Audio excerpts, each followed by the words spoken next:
Good morning, one and all. My name is Lavanya. I work as a QA engineer in a product-based concern named Navis. Actually, I'm not into RPA or UiPath. I'm just learning it out of my interest because our product. Am I audible? Hello? Yes, we can hear you Yes, loud and Lavanya. clear, Yeah, Lavanya. okay, thank you. Actually, our product is concerned of Windows, web-based, as well as DB side and all. As of now, we are making use of automation testing using Groovy for APIs, but not that was not into the full extent. For that reason, I was analyzing about the tools which will coordinate with my product. So on that time, I just got a suggestion like to go with RPA. It's going to be our future. And moreover, UiPath is a tool which requires a very minimal level of coding. So I thought the development of the scripts with the code with the particular tool will be easier and will be in shorter duration. For that reason, I have started exploring with UiPath. On that note, I've just started with a simple task which will take nearly 4 to 5 hours of our time. So I just done some experiment with that. So let me start with that. That is nothing but build summary report generation.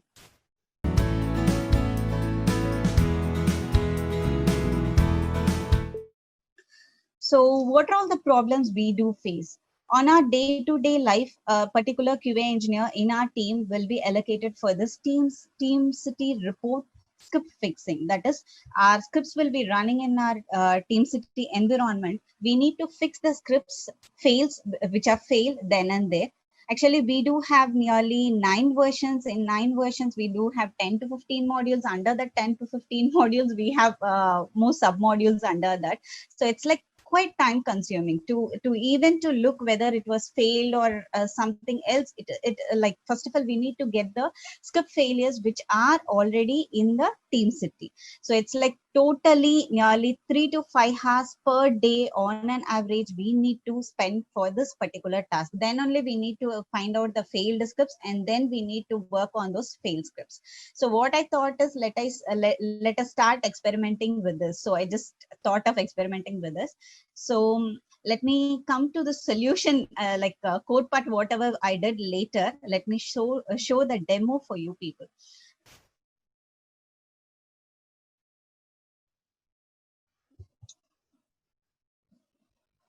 So it's like picking the data from Excel sheet. Under that, I've just used only one module because I don't want to waste the time of the panel. Only one module and one version I have picked. It is like it will go inside that artifacts tab when we have only failures. If we don't have failures, it will just come out of the code. Like it will just come out of that particular module.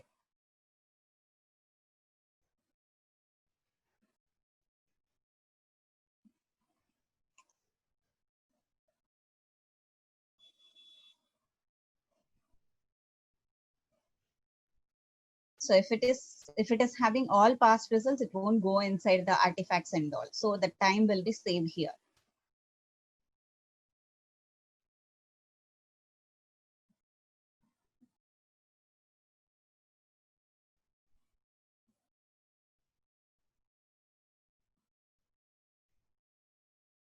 For one module itself, it will take nearly half an hour for us to pick out the failed results.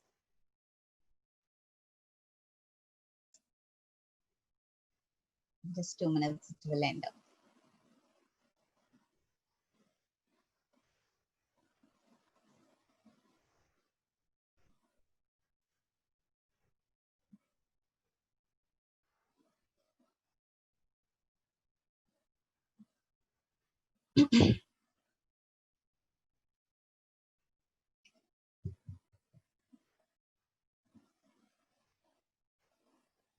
It is just searching for the word test. So it will take time in this module and all.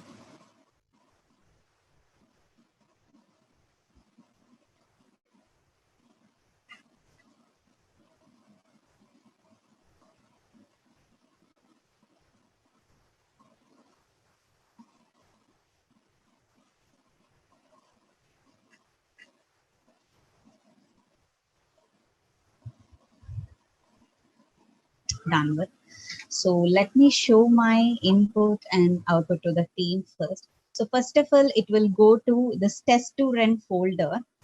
In this test to run folder, we will mention the version which we want, and we will mention the module which the URL where we want to execute this. So whatever you want, you can dynamically change. At times we will work for only one module. At time we need to work for all the modules. So whatever the data may be, dynamically this can be picked from here. And later, once it is picked, actually we are picking the data dynamically, so we don't have any confusion in picking out the data. Inside that, I have used my I have not hard coded any value here.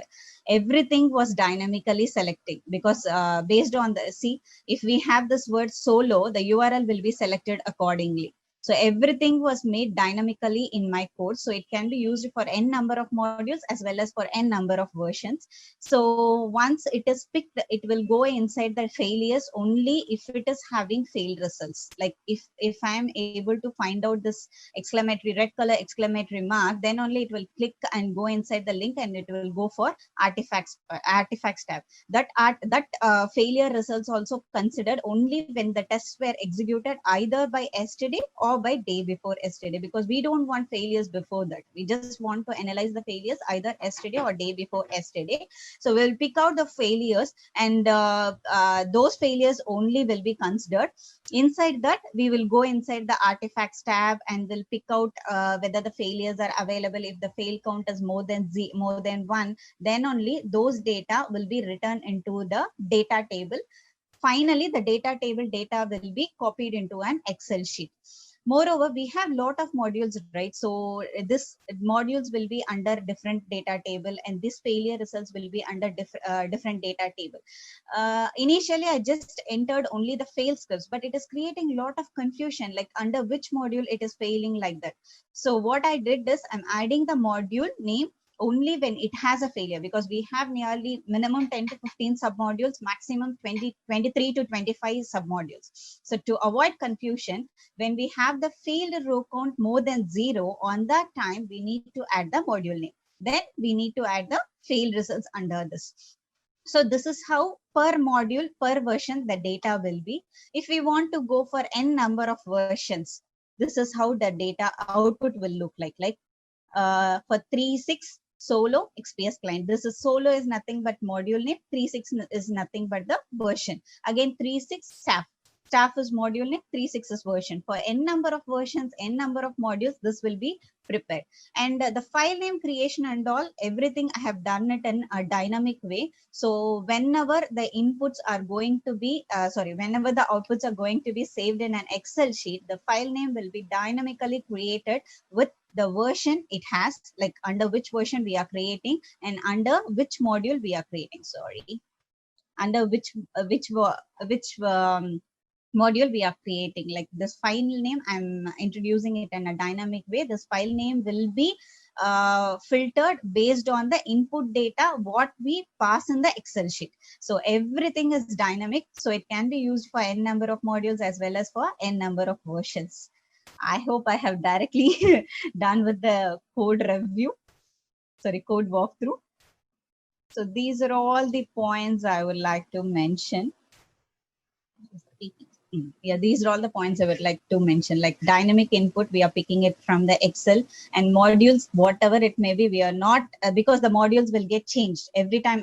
For every production release, the modules will get added or the modules will get deleted. So those things handled using data scrapping concept. So we are not worried about the data, which is keep on changing. And the URLs, whatever I have selected, everything I have used dynamic selectors only. So in future, if the URL changes also, that can be easily accommodated. So it is not going to be a full change again.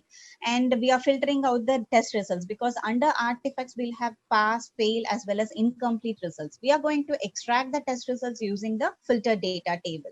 And once the filter data table picks the failed results, we will add the module names under it. So once a module name will be added, under that the failed results will be added. And after collating all the modules, everything will be, all the submodules, we will be passing out those data into the data table. And moreover, the failures will be picked only if it is on either yesterday or day before yesterday, because sometimes we will fix the script. We don't want 10 days before result and all. So this is how I have done with my exploring. This is just my exploring, because I was not into any professional course, or I was not working into UiPath. This is just my exploration over this part. I hope I have explained all the points. Thank you so much, Lavanya. That was a wonderful presentation. With that, I would hand over to the judges, Srinath and Lahiru, for their questions first.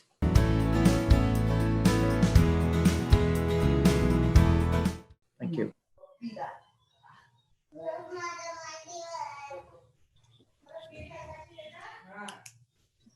Okay, Lavanya, Srinath here. Yeah. So are you planning to implement in your current project this particular thing, or Yes. how is it? Okay. Yes, I'm going to implement this. This is just my first part of analysis. Later, I'm just trying to involve with my product too, because our product is not totally web or Windows or this one. So for our product, I'm just analyzing. In that, the first step is this one, the summary report generation. Okay, and how much time is it saving, you said? By manual? Yeah. For manual, it will take 3 to 5 hours. That is dependent on the number of modules we pick and number of versions we pick. Okay. The total execution is just of like maximum of 3 minutes, like per module. Per module, it is just 3 minutes. Okay. That is based on the failed results. The execution time will move, because if we don't have failures, we will come out of that submodule. If we have failures, we will go inside that submodule. So that is based on the connectivity as well as the failures. The execution time is dependent on that. So wherever I can minimize the time, or wherever I can scrutinize the code, I did my part. Okay. Yeah. Thank you. That's all I had. Thank you. Thank you, Srinath. Lahiru, Sarath, over to you for questions. I'm good from my side. Yeah, looks good. Vivek, nothing from my side. Okay, so I have a question. Good work, here. Lavanya. Thank you. I have a question here. So I see it. You used it as a personal exploration for easing up your work, which you do today, right? Yes. So I think that's commendable, actually. Now, if I have to, package it and give it to your organization, let's say, how do you justify the licensing cost of this robot with your use case? Do you think standalone this use case can justify the cost associated with the license and everything? For license part, we need to explore more, because this is just my first step. As I said, this is just my first step. We have a lot of things to be done, like API testing. We are making use of Groovy, but that is not in a commendable way. That is not in a profitable way. The people are ready to invest on the license, but not just with this use case. They want to add more things to it. So Yeah. I have to explore more. Completely agree. Now, one final question for you. So you told every module there will be an Excel file generated as an output. Yes. Now, if I am the business owner, I do not have time to go through all the Excel files. Okay. Is it possible to give me a high-level summary report, which is like summary of summaries? By looking at that is possible. Actually, our task is to fix those scripts. So that is the reason why I'm giving it in layman level. If it is not required, that is so simple. Even I can give it in a quicker task. Perfect. Because so our task is that. That you can take as a feedback. Maybe that thing, if you implement, that could give you multi-dimension to your script that you are building on UiPath, right? Thank you so much, Lavanya. It was a wonderful presentation. We hope you win. All the best. Lavanya, how much time did it take for you to implement it with no prior experience? Because it took nearly 3 weeks, Sharath. I was keep on exploring. Oh. Initially, I was making a lot of mistakes. Actually, I was not into this tool, right? I was making a lot of mistakes unknowingly, not knowing about the features. Later, I thought oh my God, this much of time is actually, if you give me this case now, because I know something about this, I can do this within 3 or 4 days. That's enough. Nice. that really makes RPA good actually then. So people are Yeah, getting to learn because it faster. yeah, a lot of things So are yeah. there. I have to learn more. Very Nice, good. nice. Very good. Thanks. Thank Yeah, that's you. good Thank to you. hear. Thank you. So Thanks. I would really like to thank UiPath guys as well for making community edition free of cost. They were the first tool which did that. And that's why this, Yeah, yeah. a developer community has been built so strong now.